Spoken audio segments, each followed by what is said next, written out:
Nasty's in the house. All right, everybody's finally here. Here we go, Dub. Manny B. Whoa, what's going on, everybody? Good morning. It's your boy, Manny B, Epis Sports Radio. Good morning.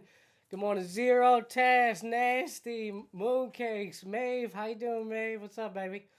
Dub, Maeve. what's going on, bro? You looking clean and ready, fresh, right out the shower almost. You're looking like. Thank you. There you go. It's a beautiful thing. Let Thank me you, Manny B. fix my camera here or fix my positioning a little bit.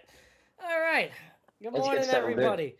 Apparently, all of you had a late night because it took everybody a while to get in here. But thank you for showing up. It's a beautiful thing. We got Nick too. All right.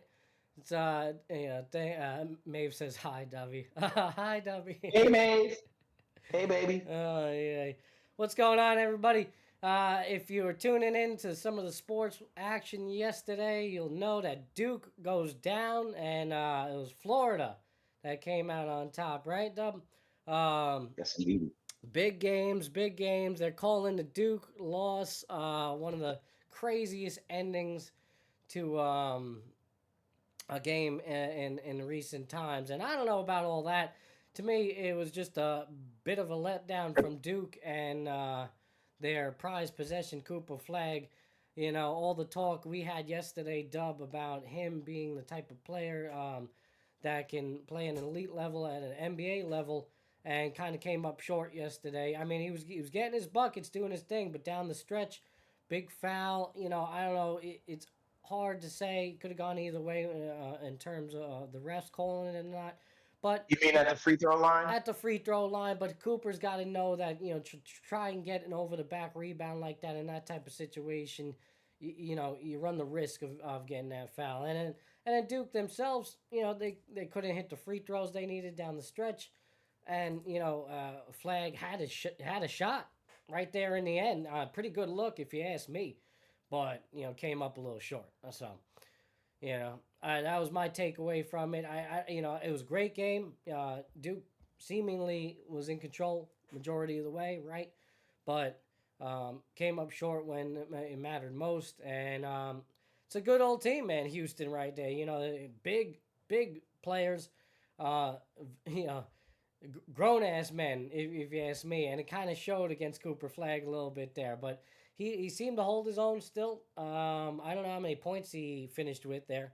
But, you know, Houston moves on. You know, they hold on, 67. They're going to face off Florida, who came out on top against Auburn. Auburn, you know, let that game slip away late. They were, you know, kind of had a good control on the game for most of the way, majority of the way, would you say. Dub, and Florida found a way to sneak out a late victory and just pulled away there in the closing minutes. But what was your big takeaway from yesterday, Dub? Well, let's start with the main event, the late game. Duke and Houston. Duke, you know, Houston was they lost to Duke in the Sweet 16 last year. So they were really mentally pumped up, and to get another opportunity like that, most of those guys came back. Obviously, Cooper Flag wasn't there when that happened, being this all-world freshman. This was his first and probably only shot because he's probably going to come out. Cooper Flag going into that game had an opportunity to become one of the greatest one-and-dones ever. Mm-hmm. And he tried the opportunity to do what only probably one and done in the last generation has ever done, and that's, you know, come in, dominate as a freshman, that highly touted blue chip guy, and that other guy, the guy to do it was the newly anointed Hall of Famer Carmelo Anthony, right? Syracuse in 2003. So man, what an ending, man! They're up 14 late, 8 minutes to go. They're up 7 with about 140 to go. So you know, I hated the call at the free throw line because honestly, I had shekels on Duke and the over, which was 134. So I just needed Duke to win, and you know, but they talked the game. What was the final number on the over there at that? The overs hit. The overs hit. Oh, okay. You didn't. With 11 to 1, and you know, I'm watching the game like a gambler. Yeah. Because you know, Duke, bro, I'm a North Carolina guy, but I picked them. as a gambler, you know. And I'm watching the game as a gambler. I'm like, like I just need these overs. Duke's gonna win. They're gonna win anyway. Right, right. I know these kids are coming back. They're playing hard. Oh, they got the free throw. They got another bucket. Great. Let's get Then it started happening. Duke's gonna. Can they lose this game? Yeah. And um, Houston hit all their free throws. They got the offensive rebounds. They got the 50-50 balls. They did everything they had to do. They played perfect, flawlessly to go on that 11-1 run in that last 140. Right. Or whatever it was. And it was a great job by them. Like you said, they're physical. They beat up Duke all day. And he can take the physicality. He showed you that. He kept throwing the bucket. Either hand. He can do whatever he wants on the court, bro. This doesn't change his trajectory or the possibility. The possibilities for him are endless of success going forward. But this was his only chance, bro, to do what many guys have failed trying to do, whether it's Zion more recently with RJ or there's a lot of teams. Remember that Kentucky team with Towns? They were undefeated throughout the whole season. And I think they lost to Duke. With one and done freshman, he to me, it doesn't change anything. He's a fantastic player. No one cares about college and the pros. It was for him, and it was for college fans and college history. He had a great year. Houston moves on. I think them and Florida are going to be a spectacular game Monday night. It's the game. Do you think it's actually going to be a game, or do you think it's going to be a little bit of a blowout there? Yeah. Florida, you've been talking about Florida all year. Florida's been a team. Yeah, Florida's been a team. Right, and weren't you not impressed by the Cougars last night? Yeah, absolutely. Absolutely, yeah. So would you go? So I'm expecting that Monday night we're gonna have a burger, no? Yeah, I thought Duke would probably be the better matchup, but man, Houston's a big team, man. So some grown ass men. So yeah, absolutely. And when you win the way they won, that adds another layer to your prominence and your strength going forward, your confidence.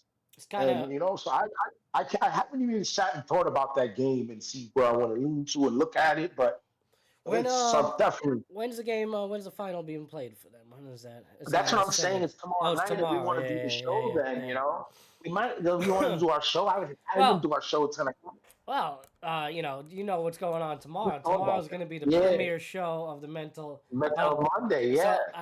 So I have a name for it. So I at least all right. I was trying to think of a name for the mental health show on Mondays. So I had a couple of ideas too, man. I wanted to bring. I mean, you can. I'm willing to hear it. The only thing I came up was Mental Mondays. That's all. Just like that. That's cool. Yeah, I think that's cool. I think we should name every episode though. Episode 1. Yeah, no, for sure. I was this morning. I was in the shower this morning. And I'm taking my shower. You could think you're so smart in the shower. Your brain's always, for me at least, I don't know. But I'm thinking hey man, I just think to myself, I hate my algorithm. You know what I mean? And I was like, yo, that's what they name. Episode 1, I hate my algorithm. Because the mental algorithm or just the algorithm on your phone, it's all the same. We have these tendencies. I got you. So, but yeah, man, we should name that episode. And you come up with the name, I'm fine with it. It's gonna have mental, and it's gonna have health, and it's gonna have Monday in it. What the hell is this? Anti-communist Gertz. What's that? People of the chat. Well, actually, I could just delete it myself. Hold on. No, what you need we're not picking up the moderators. Get out of them. Chat bots and all that. Yeah. Don't worry about it. There you go. I know. Oh yeah. Let's clean up the page there a little bit. All right. Do you want to risk it all? Do you want to risk it all for YouTube's sake and try to play these highlights? So I was thinking about it last time. Maybe the reason why is because I was not playing the highlights off of a YouTube highlight reel. Yes. You have to use a YouTube highlight reel. Right. Absolutely. So I think that's where I made the mistake because I was actually using the highlights from the NCAA website. No. I think that's where I screwed up. Go to the NCAA. Use their YouTube page, or use one of those highlight reels. The one that I pulled up here was Bleacher Report, so I figured that's okay since it's already on YouTube. So I'm like, and it's only like the last 2 minutes of the game, so I could play that for the people. What do you think? You want to do that? Right. Want to try that? Yeah. Try just to that. get and again. So I was thinking that last night. I was like, I wonder if Matt is using YouTube because I was for watching that one I wasn't. I screwed up. Yeah. I was watching NBA highlights the other day of the Mm, Warriors and the Lakers. And yeah. because I missed the game, I passed out that night. So I watched the highlights and I'm like, and I was thinking about it. I was like, damn, I wonder if Maddie is using these YouTube highlights. I think because people Mm. use the YouTube. Yeah, it really and it matters, man. Apparently, it matters when it comes down to it. Yeah. It's We're insane. still trying to crack these Yeah, codes. yeah. But These all right. cheating codes. So here, this highlight is starting from the last 2 minutes, basically 2 minutes and 8 seconds left in the second half. Houston's got the ball driving here from the top of the key, down 64-55. Okay, so at that minute, 2 minutes and 8 seconds, they're down by 11. All right, they seemingly were down by almost double digits pretty much all night. Duke had, until late in that second half. There was a couple of times they went to single digits, but Houston kept on falling apart. So here for them, Houston had a tremendous year. And it's just a shame, for it to end like that for Flag. But we'll see, man. Is that something that we're gonna see in his early NBA career? Is he made for the moment? I don't know. It doesn't have anything to do with it. Is it indicative of what we're gonna see? Is he the true Right. number one? I don't know, man. Nah, he's gonna be number. It doesn't change Yeah, anything. That lasts 1 minute and 40. yeah. It's not gonna change anything. I But yeah, mean, these guys, no one cares. Once you get in the NBA, college means nothing for sure, to but anyone. I mean, you see the size So if of he makes Houston. those shots when he gets to the NBA, they're not gonna give a damn. Oh, for Say he sure. does everything and he wins the game, and yeah, Cooper came up. They won't care when they see. The coaches aren't gonna care. The opposing players, his new teammates. When you hit the pros, it's a different animal. It doesn't change anything. Maybe in our eyes later, I knew he couldn't, maybe, but he's the guy going into this draft. Period. Well, I think it changes a little bit, Of only course you because do. of how he's going to match up against NBA talent. Again, What change? What do you mean? well, He gets I to the he goes to the bucket anytime he wants. yeah, He I can put the don't think ball it's on going to the be as G, easy. change I don't think so. directions. Of course, it's not going to be Yeah, easy. yeah, But that's what people, I mean. he's athletic. No, Two he is steps gone. absolutely. Yeah, like I said, I do think at some point in his career he'll be an all star, but I don't think he's going to have that immediate big impact that I think some are expecting of him. I think there's going to be a What do you bit of a mean? learn. That I just don't think he's going to make a huge impact right off the jump. As starting his I NBA mean, I career. don't even see what You that know. means, man. That's Well, his. I mean, That bro, like coming into the league, starting, like scoring, like 20 an all points a star in his game. first second. Is he going to be as good as Yeah, Paolo is in his first 3 years? Yeah, I think he can do that. yeah. I don't think so.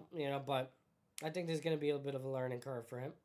You know, You that's think just my Paolo take. is better than him? I'm just using Paolo because he's more recent, a Duke player, and I'm Um, more picking the draft. Very similar I college mean, careers. Paolo now or when he was in college. I mean, this is his third year in the league now. Paolo Yeah, he just Paolo's finished. definitely better than him now for sure. No, no. I mean, does he Yeah. have that? Can he have that kind of trajectory? Is what I'm asking. Is that acceptable? Uh, hmm, I mean, obviously it's great, it's acceptable, but like I think he started off like 16 a night, maybe Paulo, 17 or 18 a night his first year on a bad Magic team, a young Magic team. His second year, he took them into the playoffs. I And his mean, third on a year, he's doing bad the team, same as him, yeah. Who's he and that's where he's projected going to? to end up, man. Who's the Whoever wins the potential? lottery, Yeah, who's the potential? Wizards, um, the who else is bad? A lot of teams are bad. Toronto can Yeah, get lucky and get him. Anyone can get him. Brooklyn has got a pick back this year. Anyone can get him. yeah. I mean, listen, on a bad team, of course, he'd give you, 20, 25 probably, in this Nah, yeah, I NBA. wouldn't give him 25 on You any know, team in his first year. I'm But yeah, not, you could. I'm not saying That's where he's like going to end up. averaging, but Probably he's not going to end up. Maybe Philly gets him. Maybe yeah, Philly comes up. yeah. Wouldn't that Philly be could get him. something? Yeah. He would be nice there. It would be nice. You could put him on your own right away. I don't know what they're doing. We talked about the Embiid. Look at Cooper, I just like he's very his ceiling's real high. I don't think he has a blemish. He was untouchable until last night, no doubt. No doubt. I agree with that. Yeah. But everyone's touchable when we talk about our opinions in sports media and the fans and everyone else with an opinion. He's definitely touchable. There's Yeah. something on the record. He's got a blemish there, I guess. They're supposed to would be national champions, Matty. That bottom line, team like that, the way they were cruising. So. For sure, man. It's going to be a fascinating final. Today you got the women's final, right? Is it the final today? Yeah. We got Yes. it. Yeah, there you go. You got the women's final, and you got Paige Buckers, which is the perennial favorite going in. And we'll see if they, she can finish her storybook career in the collegiate career. Because I'm pretty sure she's going in the draft, right? I don't think she's sticking around for another year for her. What time's that kicking off? Let's see. You tuning into that game, bro? Or no? Well, you got a little, Totally. 100%. Yeah. It's the Huskies and the Gamecocks. That's a 3 p.m. start today. That's going on. The Lady Cocks. Yeah. The Lady Cocks. The Lady. When are we gonna grow up? When am I gonna grow up? Yeah. And you're laughing, you're encouraging me. When are we gonna grow up, man? Never. The Lady Cocks. All right. Yeah. Highly touted Lady Cox Ball Club. Yeah, for sure. 35-3 Lady Cocks. An underdog team. Jesus Christ. Yeah. Don't cancel. But yes, what's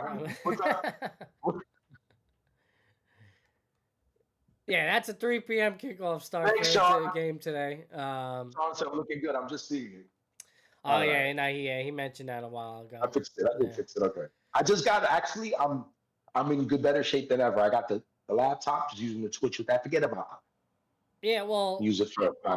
I could. And that's the camera. While I'm looking at you, I can do all that while I'm looking at you, all that Kermit stuff. Yeah, and that's the camera from the phone, right? Yes. Yeah, and the quality of it is much better than your actual camera, which is funny. There we go. So we've struck gold. Yeah. Little baseball yesterday, of course. The Metsies, the Yanks, getting the job done again. Mets with a little walk-off winner. We'll play those highlights for you as well. Yankees, another just, ho-hum game for them, man. 10-4. Yeah, this team continues to roll. Pirates, not a very good team. 2-7 now in the year. They really could not do much. They scored 4 runs, only 4 hits though for them. Yankees 14 hits, 10 runs. Did Judge hit another home run? I thought I heard that. What was the box last score night? on that? No. Yeah. What did he do? He did something, I'm sure. No, that was my boy. He hit the went 1 for 4. Oh, that's right. Grisham, right? Grisham. Yeah, Grisham. All right, let's get those highlights. I was like, is that Trent Grisham? He's playing all right. Yeah. And that sucker hit 2 home runs yesterday. Let's get those highlights for you right now. Yankees, Pirates. Here we go. This afternoon. YouTube account, Maddie. I know, I'm on it. I got it queued up, baby. One down here in the first. Here's Ben Rice hitting 350. Ben Rice for 27, lefty on lefty. Ooh, that's right down the pipe, though, man. Means the bases are right, empty. he said it too, right down the pipe.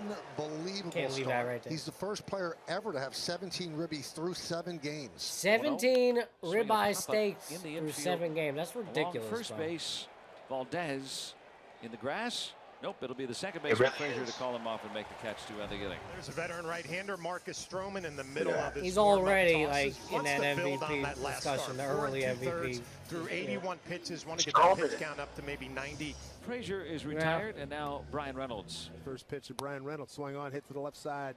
It'll be Volpe on the back end, throws off balance, and it's Stroman want more innings. That's a beautiful play right there, man. That board and more credit for that boy. Once again, and it's You not don't want as them strong sixes. as one would You think. need to earn it, though. Release is what makes him so valuable. Here's O'Neal Cruz. That's a beautiful play from Volpe right there. Swinging a ground ball, fair right up the first base line. This one will get past that sidewall and bound around away from Judge in the right field corner. And Cruz will pull up easily with a double. Cruz. An 11 pitch at bat. He's already in scoring position for Hayes, who hit a 3-run Pittsburgh got it home run going yesterday. early. Next pitch, swung on, hit to the right side. Goldsmith right there, feeds to Stroman. 3-1 put out.